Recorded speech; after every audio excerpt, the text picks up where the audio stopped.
most of you know, my name is Carmen Quadrado, and I am going to take you on a tour around my section, which used to be called Norris Square, but now they call it in West Kensington, due to the gentrification, so we know what that means, right? But anyway, the way I became involved in this kind of work was through Rosemary Kubis, who all of you probably saw on the video. She was very instrumental. We lost her a couple of years ago to cancer, but she did a great job in organizing. She was a true organizer, and this is why my house is still standing here today, because on the blueprint of what the city had in mind was to tear down this whole block, take it over for redevelopment, and also my mother's block. My mother lives on Diamond Street, so both of our houses would be gone if it wasn't for Rosemary Kubis and stopping the, what they called at that time, eminent domain, you know, redevelopment of your neighborhood. And, you know, I don't know how they think they're redeveloping your neighborhood by putting you out and, you know, leaving you out there to dry. But anyway, so this is why I became involved in the cause, because I'm fighting for our rights, the rights of humans, all humans.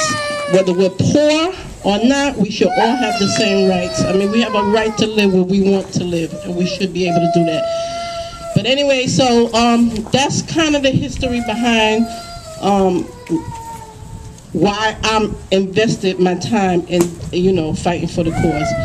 So I'm going to take you around, and we're going to knock on somebody's door, which I thought Phil was going to be here, that Phil knew her, but she's another committed organizer in the organization. That she is a real trooper. I mean, they're very well, I mean, some of them need a little work and everything, but they don't need to be demolished. I mean, they're in very good condition, these homes. And most of the people in this neighborhood make around, the average pay in this neighborhood is $12,000. So of course they figure if redevelopers come in here and develop this neighborhood, they will get more taxes, property taxes out of the people. But where can you go? Most of these people own their homes. They all own them. Or if they don't, they only have like a year or two left on their mortgages. So where are they going to go? You know, an average of $12,000 a year. Where are they going to go and live? They can't go anywhere.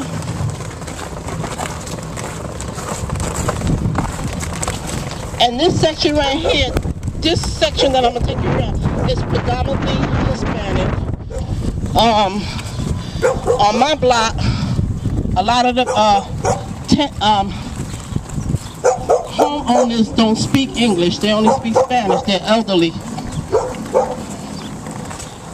So this home right here is my mom's home, and her house. These homes right here, they wouldn't be standing if it wasn't for the fact that Rosemary Kubis took charge and stopped them from knocking down the houses down here.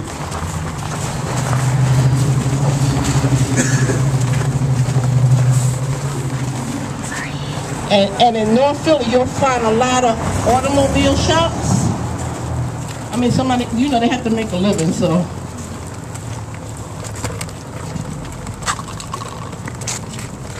And I have a brother that lives on this strip block on 2nd Street.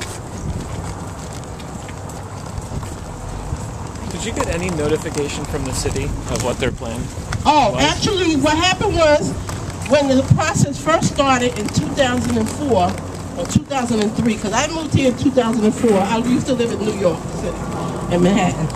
So, actually Brooklyn. So when I moved here, and found out about the process, they had sent letters out. The city did send letters out to the homeowners, except they were written in English, and they were Spanish speaking only. So that caused a problem, as you know. So they did get notification, and what it said is, we're going to take your house. We are going to take your house and give you $12,000, and you have to go. So a lot of them didn't act on it because the notices were in English and they didn't know what it said. So they waited to the last minute where they didn't have time to fight, you know, put up a fight. So most of them did leave, with $12,000, and one man stayed behind, and he took them to court where he won his case, and they had to give him $70,000 fair value so that he could go purchase another house. But that was still devastating to him. He got ill behind it and everything else. He's still alive, but there have been some homeowners that did pass away from all the chaos and confusion that was going on. So, this was upsetting their lifestyle.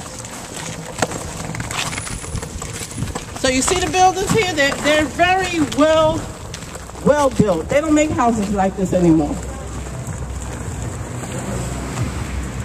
And in this section we have two organizations. One is Norris Square Neighborhood Project, and the other one is Norris Square Civic.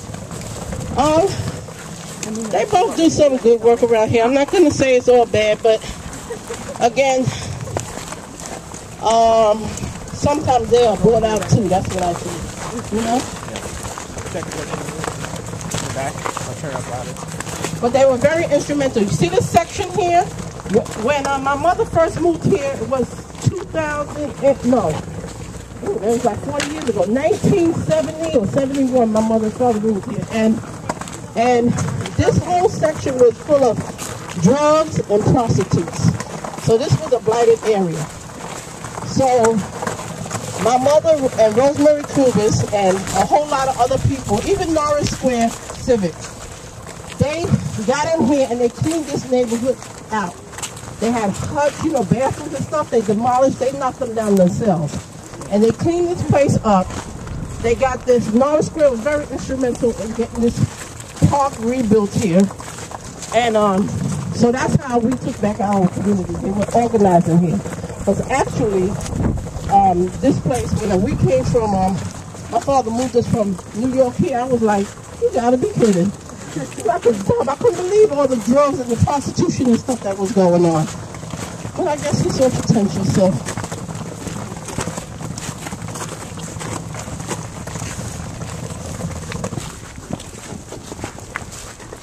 And so this place here,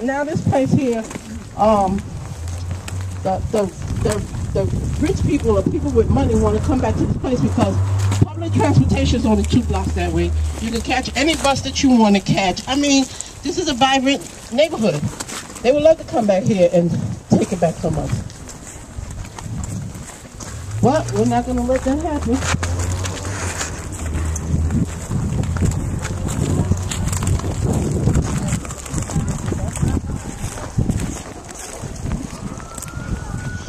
And this church that we're coming up to here on the left, well, they changed the name now. I think it's Kensington West. But before that, they had a pastor in there, Pastor Gates, that would keep kids out of trouble. He was very instrumental in keeping the youth out of trouble, taking them on trips and, you know, showing them that there's a better life out here. So he was very instrumental also in the redevelopment of our neighborhood, us taking back our neighborhood. He was very instrumental in that. Watch yourself.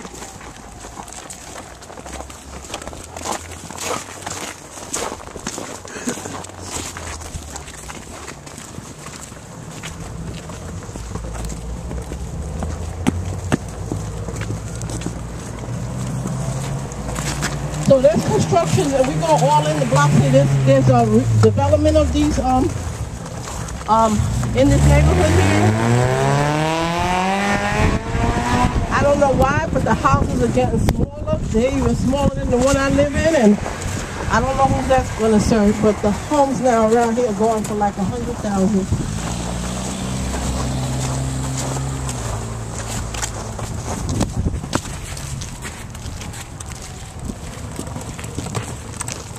Do you see any foreclosures in the area?